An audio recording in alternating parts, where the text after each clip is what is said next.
Hey guys, and welcome back to the Pennies to Pounds podcast with your host Kia.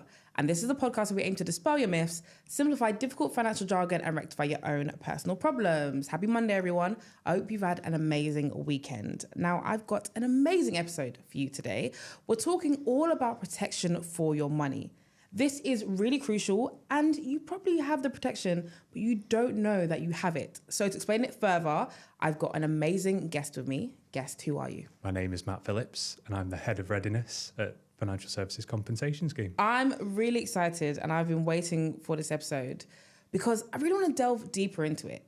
So I'm going to ask you, what is FSCS and what role does it play in protecting consumer finances? So FSCS was set up in 2001, and it's independent of the government, it's independent of the financial services industry. We're free to use.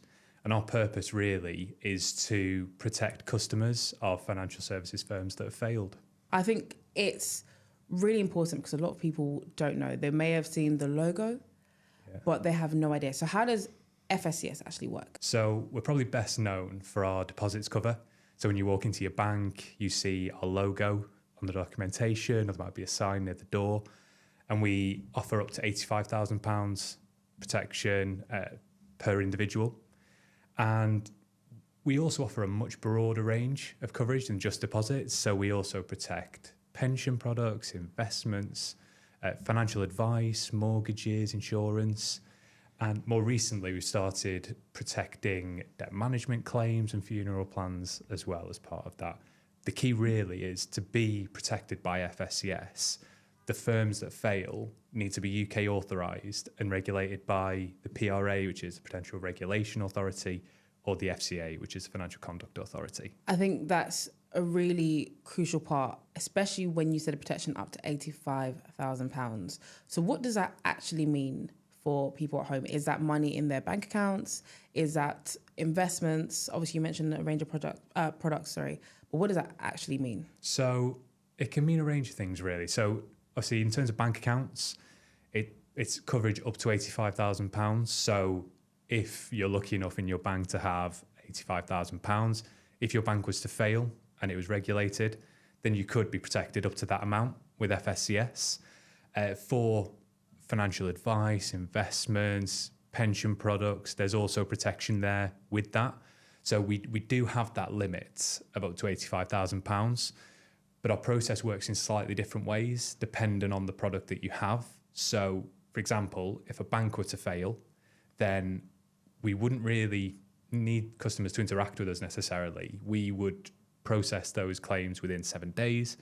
We might make payment through cheque. So the first a customer might hear is they get a cheque through the post, and that has the compensation that they're due, the money that is in their bank account of that failed firm. We've also introduced a digital payment portal recently. So if there are enough email addresses that a firm can provide that's failed, then potentially we may contact people by email to say you can make a payment to another account that you hold directly. For our investment, pension, mortgage or financial advice claims, it's a little bit different. So customers would need to go through our claims assessment process. So submit a application form, submit evidence of what's happened so we can make an assessment on eligibility and work out how much that customer may be owed. And then separately on insurance, what we try and do in the first instance is to transfer the policy that the customer has. So to try and minimise disruption or harm to that customer, the fact they had that policy, we would try and find another one so they don't see any of that disruption. If we're not able to do that, we would work out what percentage of their premiums they may be owed back, and we would refund them that so they can find alternative cover.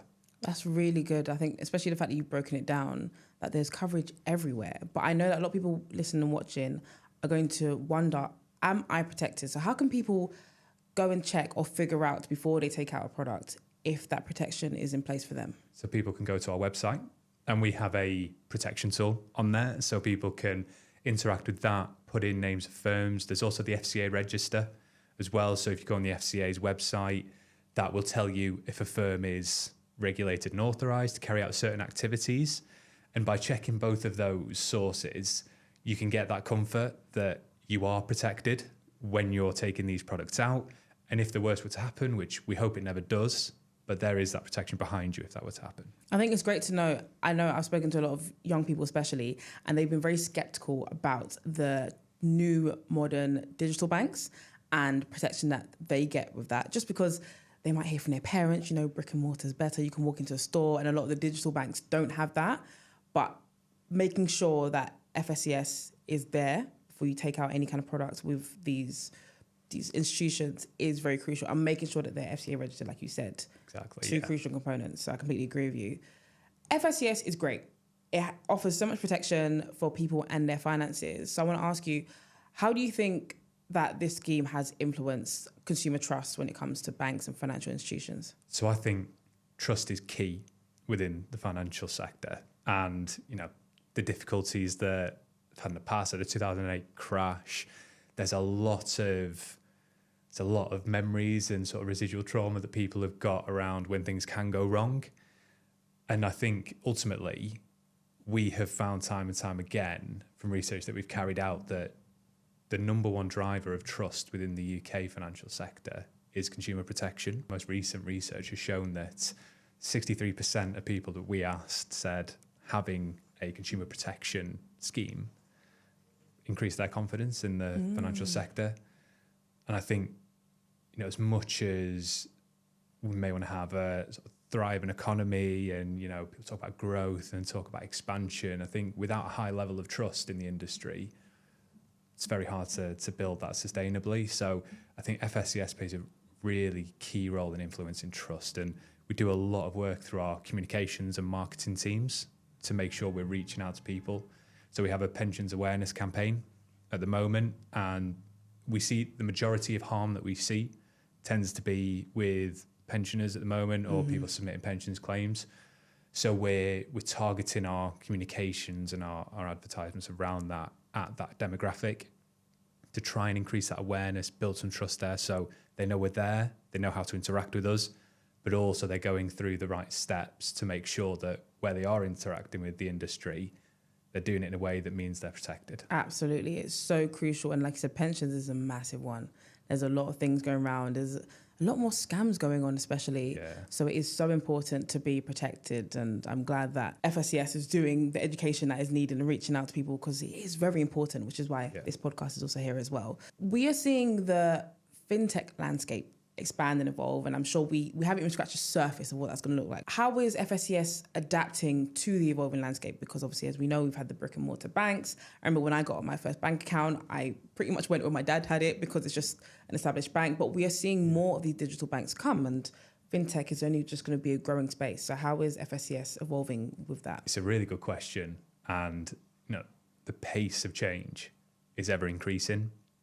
So we, particularly around that move, I suppose it's most noticeable around the traditional banking practices and where people are interacting much more with digital products or new products to market that help people to interact differently with their money, potentially help them to interact more quickly with their money and in a more interactive way with their friends or with their family.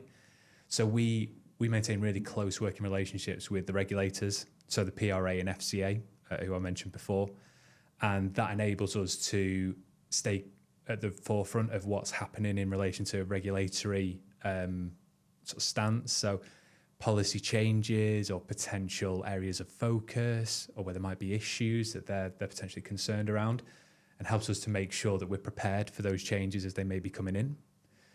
Separately to that, we also work very closely with firms themselves and trade bodies. So it's a really good way for us to understand the feelings of those firms and areas themselves. Obviously, regulatory interaction gives you one view. Working with the firms and the trade bodies that are operating within that industry gives you a view of what they're seeing, how are their customers behaving in certain environments, how are their new products working. So particularly on that innovation space, what are these new products? How do they work? How are businesses operating them? And what are they doing with, say, the data for it? So we can get that understanding to make sure that our processes and our systems remain up to date and appropriate, so that if the worst does happen, we're then able to respond as quickly and efficiently as we can. And then lastly, we actually carry out reviews of firm data. So, for example, in my area, we carry out reviews of deposit takers' data, so banks, building societies, credit unions. And we do this to try and understand the quality of the data that those firms hold.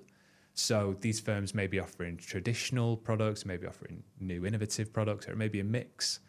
And that enables us to get a view of potential issues within the systems or quality issues, and then report back to the regulators so we can work with the firms to fix those while they're live and they're operational, rather than if the worst were to happen and then there's harm and disruption to customers. So we try and approach it in a range of ways to make sure that we're maintaining pace with change within the industry. I think that's amazing. I don't think I've heard it that often from institutions who work that hard to move with the industry. I think a lot of people and a lot of firms are kind of like used to the way that they do things, but things are moving. So it is very comforting. And I think it does go back to that point of consumer trust. I think it does fill consumers with trust, knowing that they are protected and knowing that FSCS is doing everything that they can to make sure that they're staying up to date with the changes, which I think is amazing. Yeah.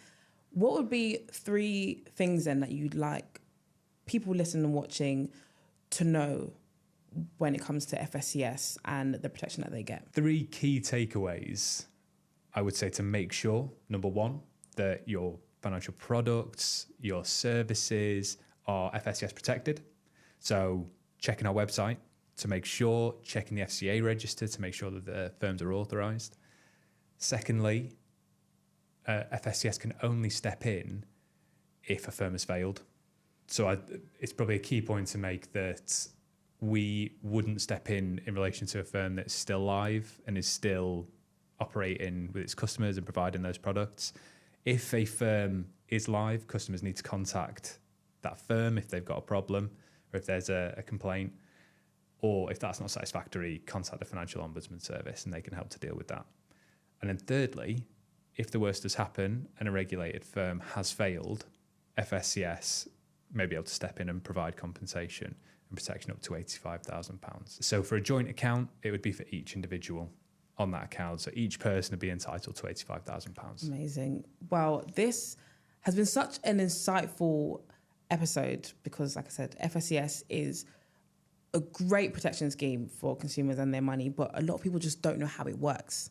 They have no idea how it works and if they're protected. So for everyone listening and watching, if you want to go and double check before you take out any products or any products you already have, the links will be in the episode description. So you can go and have a look for FSCS on the website and the FCA register so you can make sure that you're fully protected. But for everyone listening and watching, where can they find out more about FSCS and learn more? So if you go to our website, so fscs.org.uk, and alternatively, type us into Google.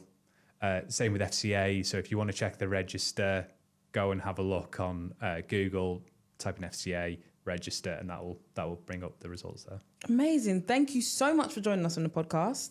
And to everyone listening and watching, we're back again next week with another episode. Bye, guys.